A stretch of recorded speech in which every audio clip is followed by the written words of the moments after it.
মাগো, আমায় ছুটি দিতে বল। সকাল থেকে পড়েছি যে মেলা। এখন আমি তোমার ঘরে বসে করব শুধু পড়া পড়া খেলা।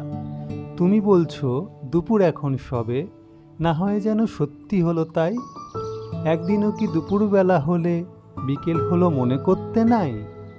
আমি তো বেশ ভাবতে পারি মনে, সূর্যি গেছে ডুবে মাঠের শেষে।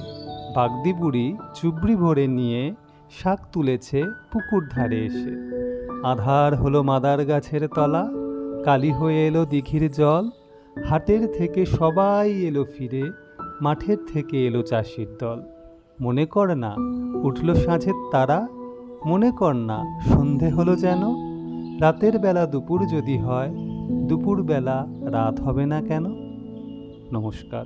রবীন্দ্রনাথ ঠাকুর প্রশ্ন।